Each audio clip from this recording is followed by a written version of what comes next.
Dedim. Necə deyim elə? Bəziləri ağlayır, bəziləri isə növbə gözləyir.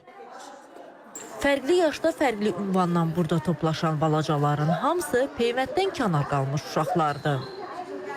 Əkiz qardaşlar Uğur və Ümid kimi. 6 yaşında olan qardaşlar bəzi səbəbdən vaxtında vaksinasiya olmayıblar. Elə indi də olmaq istəmirlər.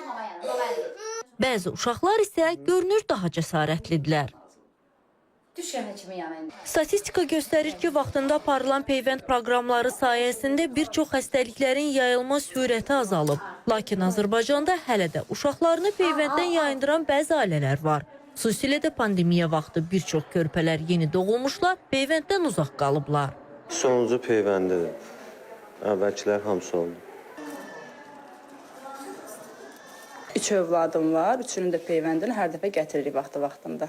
Həkimlər isə deyir ki, yalnız vaxtında edilən peyvənd uşaqları bir çox təhlükəli xəstəliklərdən qoruya bilər. Əgər hər hansı bir uşaq peyvənd almırsa, o artıq digər sağlam uşaq üçün, necə deyərlər, xəstəlik mənbəyidir.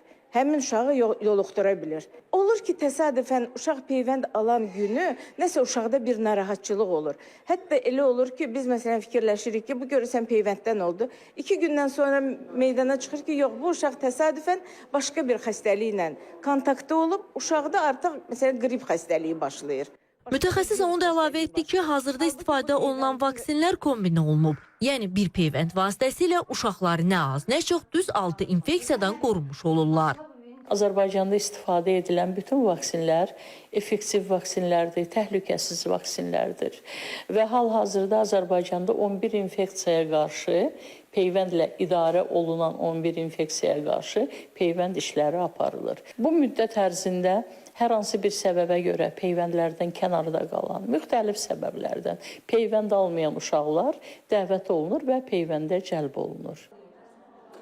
Buna isə immunlaşdırma həftəsi deyilir. Layihə Avropa ölkələrində 2006-cı ildən başlayıb. Azərbaycan bu təşəbbüsə 2007-ci ildən qoşulub. Maya Sabir qızı, Nizami Qurbanov, İTV Xəbər.